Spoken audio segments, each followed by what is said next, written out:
Je suis Israël Mano, j'ai 26 ans, je viens de Burkina Faso, précisément en Afrique de l'Ouest.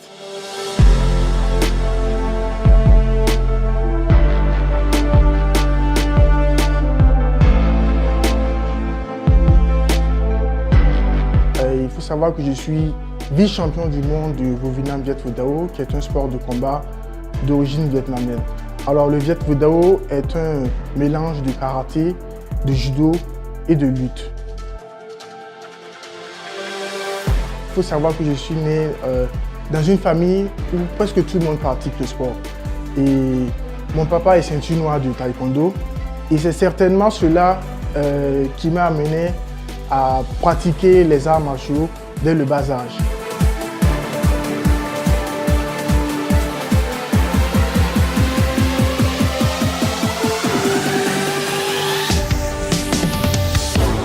Alors en ce qui concerne mon parcours, il faut savoir que dès l'âge de 13 ans, je combattais déjà.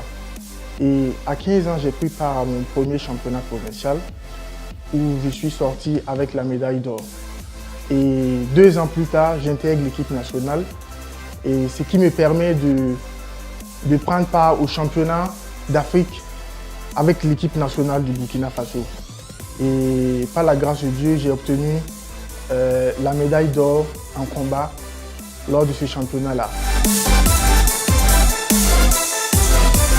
Alors cette médaille d'or au championnat d'Afrique là booste ma confiance et à mon retour au pays, j'étais tellement content et voilà, j'ai décidé de m'essayer dans d'autres sports de combat. C'est ainsi que j'ai fait du judo et de la lutte traditionnelle, de la boxe thaïlandaise et du jiu-jitsu brésilien. Et en fait, c'était pour pallier le manque de cadre d'entraînement de MMA.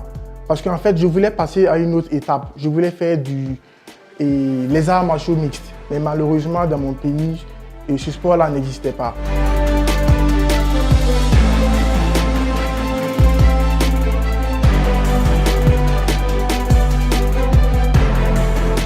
Alors donc, après avoir touché à toutes ces disciplines-là, je me sentais encore plus fort.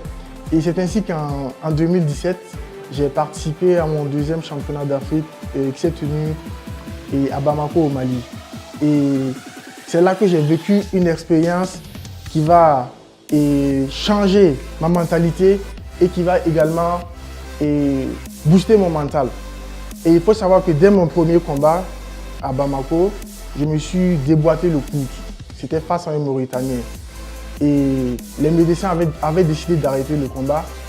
Mais vu que j'étais déterminé, j'ai décidé de continuer le combat.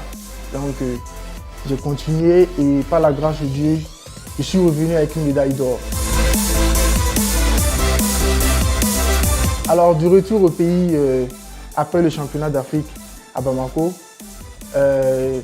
j'ai été décoré par les plus hautes autorités de ce pays, à savoir le président du Faso.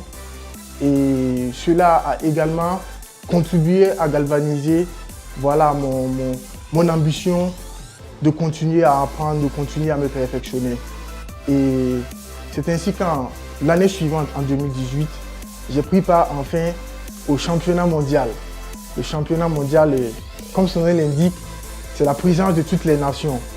Et c'était en 2018, en juillet dernier plutôt, à Bruxelles. Et il faut savoir qu'il y avait la présence de très grandes nations en la matière, comme les États-Unis, il y avait la Suisse et il y avait l'Ukraine. Et ce ne fut pas facile. Et grâce à Dieu, j'ai pu relever les défis. Et je suis allé en finale avec le quintuple champion du monde, un Ukrainien. Mais malheureusement, j'ai perdu et j'ai obtenu la médaille d'argent, ce qui fait de moi le vice-champion du monde. Mais je pense que j'ai tiré des leçons et j'ai gagné en expérience. Alors, au vu de toutes ces expériences que j'ai vécues, je pense maintenant qu'il est temps que je réalise mon rêve d'enfance. Voilà, celui de combattre dans la plus grande organisation d'arts martiaux mixtes, j'ai nommé l'UFC. je veux représenter mon pays et au sein de cette grande organisation. Et parce que je veux inscrire mon nom de famille et celui de mon pays au sein de cette organisation. Et je pense que j'ai toutes les armes pour réaliser mon rêve. Et je vais prouver que je peux le faire aux yeux du monde.